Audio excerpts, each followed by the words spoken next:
Welcome back, dear listeners and viewers, with the hope that you all are feeling well. Today, we are going to discuss lungs with diagram and the mechanism of breathing. But before starting my lecture, once again, I'm telling you that if you find these videos, my other lectures informative and interesting, so please don't forget to share, subscribe, and like my YouTube channel. Now, let's start.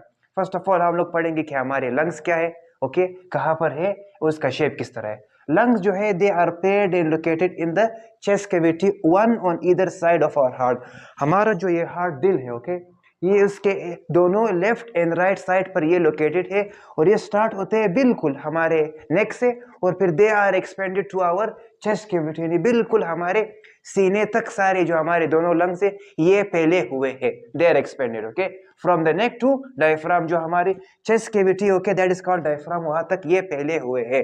अब what is the colour of our lungs? हमारे जो lungs है they are reddish yellow in colour. हमारे जो lungs का shape है they are reddish yellow in colour. ये उसका कलर हो गया. उसके जो शेप, शक्ल किस तरह दे, structure, they are conical. Conical का मतलब क्या है, जो हम लोगों ने केमिस्ट्री में पढ़ा है, फ्लास्क लाइक, ओके. इनका जो शेप होता है they are conical and flask shape.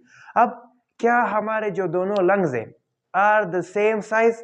Are they of the same size? No. हमारे यहाँ पर आप लोग we can see the diagram में आप लोग देख सकते हैं कि मैंने दोनों लंग्स को एक ही साइज में नहीं बनाए हुए हैं. जो हमारा राइट लंग है थोड़ा सा ये ब्रॉडर है, नहीं, इसकी जो थिकनेस है बहुत ज्यादा है, जबकि हमारा जो लेफ्ट लंग है ये क्या है, ये थोड़ा सा थिन है और इसकी जो लंबाई है इट इज लॉन्गर. एंड हमारा जो लेफ्ट लंग है, okay, that is 2.54 centimetre longer than the right lung. हमारा जो उल्टा जो फेफड़ा है ये हमारे राइट लंग से 2.54 सेंटीमीटर लॉन्गर है, जबकि जो हमारा राइट लंग है it is more thicker and broader then the left lung.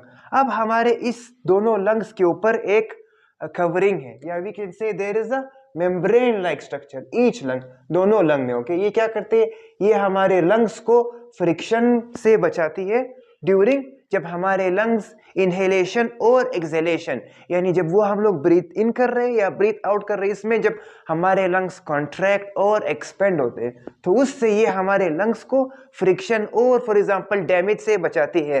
And that kind of that membrane is known as pleura. Each lung, यानी जो हमारा ईच लंग है ये डबल मेम्ब्रेन में इस तरह इंक्लोज्ड है, okay, that is called pleura. अब इस प्लूरा में there is a special type of fluid. हमारे प्लूरा में इस डबल लेड मेम्ब्रेन में एक फ्लूइड लिक्विड नुमा चीज है, that is called pleural fluid, जो हमारे दोनों प्लूरल मेम्ब्रेन्स के दरमियान मौजूद है, जो ये लंग्स को फॉर एग्जांपल ड्यूरिंग कंट्रैक्शन और एक्सपेक्शन के दौरान हमारे लंग्स को बचाती है. फिर ये जो दोनों लंग्स है आप देख सकते हैं देर आर नॉट टुगेदर, यानी जो हमारे दोनों लंग्स ये इस तरह मिले हुए नहीं है, ओके. ये दोनों इनके दरमियान एक स्पेस है, ओके. अब ये स्पेस किस वजह से?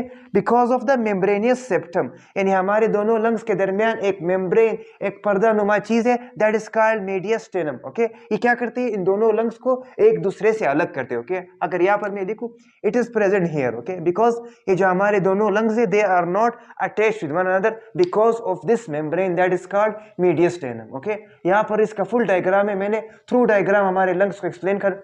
जो एक मेम्ब्रेनियस सेप्टम है जो हमारे दोनों लंग्स को एक दूसरे से अलग करते हैं. हमारे जो दोनों लंग्स एक दूसरे के साथ अटैच नहीं है, व्हाई? बिकॉज उनके दरमियान एक मेम्ब्रेन पर्दा लाइक स्ट्रक्चर है, that is called mediastinum, okay. ये पूरा हमारा लंग्स का स्ट्रक्चर है.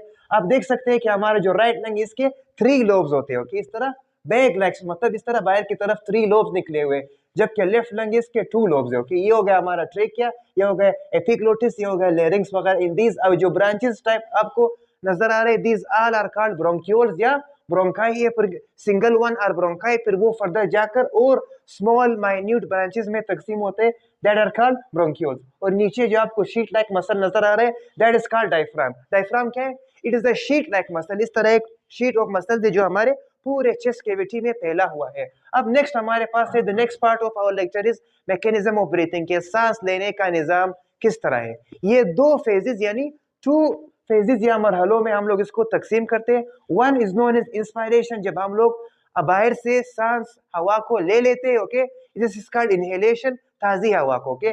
The intake of fresh air into lungs, that is called inhalation या इंस्पायरेशन. दूसरा है द रिमूवल ऑफ स्टेल और डीऑक्सीजनेटेड एयर फ्रॉम लंग्स, जब हम लोग अपने दोबारा अपने उस गंदी हवा को अपने नाक या फॉर एग्जांपल माउथ के जरिए से रिमूव कर रहे थे to the outer environment, that is called expiration या एक्सहेलेशन। अब दोनों में क्या फर्क है, हम लोग इसको कंपेयर करेंगे थ्रू स्टेप वाइज। सबसे पहले इंस्पायरेशन, जब हम लोग बाहर से फ्रेश एयर को इनहेल करते हैं, इसमें हमारा जो डायफ्राम है शीट लाइक मसल्स ये कंट्रैक्ट हो जाता है, देख सकते हैं, see the size of the contract increase, और ये क्या हो जाता है, कंट्रैक्ट। दूसरा मतलब क्या है, जबकि उसी साइड जब हम लोग एक्सपायरेशन में जब हम लोग एयर को बाहर निकालते हैं उसमें क्या हो जाता है, the muscle relax and they become dome shape.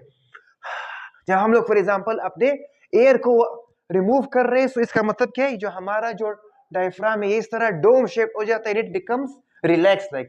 दूसरा पॉइंट क्या है, इंटरकोस्टल मसल्स। इंटरकोस्टल मसल्स के ये वो मसल्स है जो हमारे रिब्स के अंदर मौजूद है, okay, they are present around the ribs. ये क्या होता है, ड्यूरिंग इनहेलेशन में ये क्या हो जाते हैं, they contract and pull ribs upward, okay, ये सुखड़ जाते हैं और हमारे रिब्स को ऊपर या बाहर की तरफ इस तरह खींचते या पुल अप करते हैं।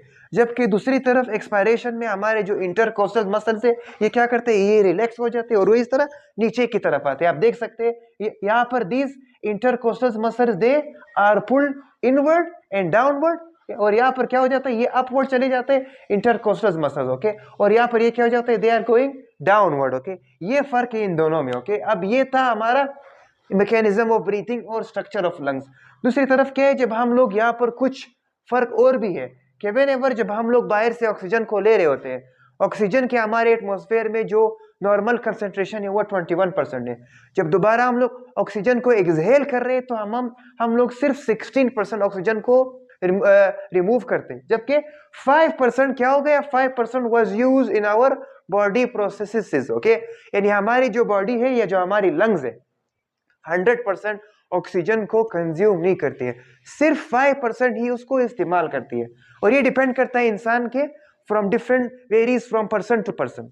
दूसरी परसेंट क्या है कि कार्बन डाइऑक्साइड की जो हम लोगों ने 0.04 ये उसकी नॉर्मल कंसेंट्रेशन है, इतना हम लोगों ने इनहेल किया था। जब हम लोग दोबारा एक्सहेल करते हैं वो 4% में कन्वर्ट हो जाते हैं। वजह क्या है, बिकॉज हमारे जो लंग्स में बाकी कार्बन डाइऑक्साइड भी उसके साथ मिल जाता है, तो इसीलिए उसकी जो परसेंटेज होती है वो हम लोग ज्यादा इसको रिमूव या एक्सहेल करते हैं। नाइट्रोजन की जो अमाउंट होती है वो सेम रहती है, और उसके साथ हमारे जो वाटर वेपर्स है वो भी सेचुरेटेड यानी नॉर्मल रहते हैं। This was our today's lecture, lungs with diagram step wise, and next part था हमारा मैकेनिज्म ऑफ ब्रीथिंग। इसी तरह और लेक्चर्स के लिए मेरे चैनल्स को सब्सक्राइब करना ना भूले, okay okay. Till we meet next time, अल्लाह हाफिज।